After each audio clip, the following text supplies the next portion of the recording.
లక్షల్లో సంపాదించడం ఈ రోజుల్లో సాధ్యమా?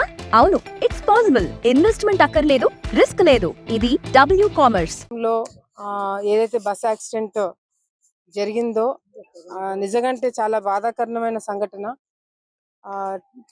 బస్సు టైర్ బర్స్ట్ అయ్యి అది ఆపోజిట్ డైరెక్షన్ లో రావడము, ఆలగడ్డ మీద నుంచి పోతున్న కంటైనర్ ని ఢీకొట్టి మరి ఆ ఫైర్ రావడము, దానివల్ల ఇద్దరు డ్రైవర్లు ఒక క్లీనర్ చనిపోవడం అనేది నిజంగా చాలా బాధాకరంగా ఉంది. ఇప్పుడే వాళ్ళ కుటుంబ సభ్యులు నంద్యాల గవర్నమెంట్ హాస్పిటల్లో వాళ్ళ కుటుంబ సభ్యుల్ని, తర్వాత ట్రక్ ఓనర్స్ ని కూడా కలవడం జరుగుతుంది. నిజంగా బాడీస్ ని అంటే వాళ్ళ ఇద్దరు డ్రైవర్ల వాళ్ళని చనిపోయిన తర్వాత వాళ్ళ బాడీస్ ని చూసిన తర్వాత నేనే ఆ కుటుంబ సభ్యులకు చూడొద్దని చెప్తున్నాను. అది రెండు గుద్దుకోవడం వల్ల ఇద్దరు డ్రైవర్లు బయటికి రాకుండా అట్లే స్టక్ అవ్వడము, దానివల్ల ఆ ఫైర్ రావడం, అగ్ని రావడం తోటి కంప్లీట్ గా బాడీస్ అన్ని కూడా రెండు బాడీస్ కూడా డ్రైవర్లవి కాలిపోవడము చాలా చాలా దురదృష్టమైన సంఘటన, బాధాకరమైన సంఘటన.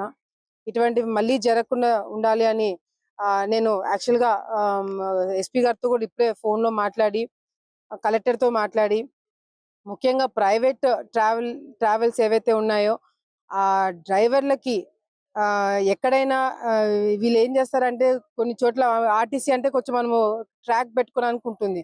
ప్రైవేట్ డ్రైవర్లకి నిద్ర సరిపోతుందా లేదా, లేకపోతే వాళ్ళకి వర్క్ ఓవర్లోడ్ అవుతుందా లేదా అనేది కూడా మనకి తెలియదు.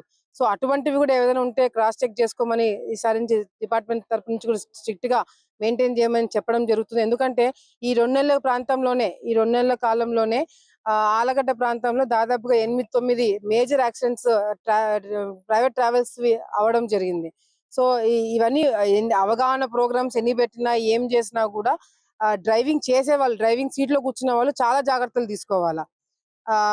నిద్ర వస్తుంటే ఆపడం కానీ, లేకపోతే హెల్మెట్లు పెట్టుకోవడం కానీ, సీట్ బెల్ట్ పెట్టుకోవడం, ఇట్లా కనీస జాగ్రత్తలు మన సైడ్ నుంచి మనం కూడా పాటించాల్సిన అవసరం ఎంతైనా ఉంది. కానీ ఏదేమైనా ఈ రోజు ఈ సంఘటన జరగడం అనేది చాలా చాలా దురదృష్టమైన విషయము. ఆ కుటుంబ సభ్యులకి ఆ దేవుడు ఈ బాధని తట్టుకునే శక్తిని ఇవ్వాలని చెప్పి కోరుకుంటూ, వాళ్ళని ప్రభుత్వం తరపు నుంచి ఎవరైతే చనిపోయారో వాళ్ళకి ప్రభుత్వం తరపు నుంచి వాళ్ళ కుటుంబాన్ని ఆదుకోమని నేను కూడా సీఎం గారికి లెటర్ రాయడం జరుగుతుంది. మేజర్ గా వాళ్ళ ముగ్గురు కూడా కడప ప్రాంతం చెందిన వాళ్ళు కాబట్టి అక్కడున్న ఎమ్మెల్యే గారికి, మాధవి గారితో కూడా మాట్లాడి ఆర్థికంగా ఏదన్నా ప్రభుత్వం తరపు నుంచి సాయం చేపించడానికి అవకాశం ఉంటే చేపిమని వాళ్ళని కూడా రిక్వెస్ట్ చేయడం జరుగుతుందని కూడా తెలియజేసుకుంటూ, ఎవరు చదువుకున్న పిల్లలు ఎవరైనా వాళ్ళ కుటుంబంలో ఉంటే ఉద్యోగం కూడా ఇచ్చేదానికి అవకాశం ఉంటే ప్రభుత్వం తరపు నుంచి ఇప్పించాలని కూడా మేము ప్రభుత్వాన్ని కోరడం జరుగుతుంది. మీరు స్టోర్ క్రియేట్ చేసి లింక్ లేదా క్యూఆర్ ని షేర్ చేస్తారు. కస్టమర్ ఆర్డర్ ప్లేస్ చేస్తారు. డెలివరీ, రిటర్న్స్, రిఫండ్స్ అన్ని ప్లాట్ఫామ్ హ్యాండిల్ చేస్తుంది. కడపలో నివాసం ఉంటున్నారు.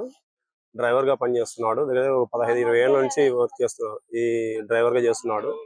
ఏమంటే కుటుంబానికి ఎటువంటి ఆధారం లేదు. డ్రైవర్ గా వర్క్ చేయాలా, ఆయన సంపాదించాలా, కుటుంబం గడవాలా. ఒక అబ్బాయి ఉన్నాడు. అబ్బాయి బీటెక్ చదువుతున్నాడు. ఇప్పుడు ఆయన చనిపోవడం వల్ల, తండ్రి చనిపోవడం వల్ల కొడుకు అనాథ అయిపోయాడు. ఏమి ఉపయోగం, ఆధారం లేకుండా పోతా ఉంది.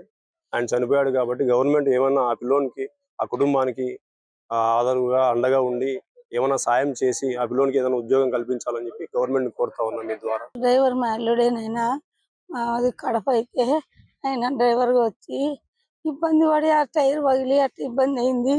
వాళ్ళ కుటుంబాలను ఆదుకోండి నైనా, మీరు కొంత గవర్నమెంట్ ఆశ్రయించండి నైనా. గవర్నమెంట్ అదేనైనా మీరు చేసేది. 2 కొడుకు బిడ్డనైనా. నాకు 3 కూతుర్లే. పెద్ద అమ్మాయి, నేను ఆ బాడిగింట్లోనే ఉండారు. కడపలో నవీకోట్ల బాడిగింట్లోనే. పిల్లోడు చదువుకొని అనాథగా అవుతాడు నైనా. ఇప్పుడు బీటెక్ పిల్లోడు. ప్రభుత్వము ఆదుకొని సాయం చేయండి అయినా. మీరు పుణ్యం ఉంటుంది. ఆయన చూసేదానికి కూడా లేదు, మీకు చూపించేదానికి చూసినైనా నేను మంచి రూపమే లేదు. మాకు పొద్దున వచ్చింది నాయన. మేము పొద్దున ఇంకా మా బాబు గురువు తెలియదు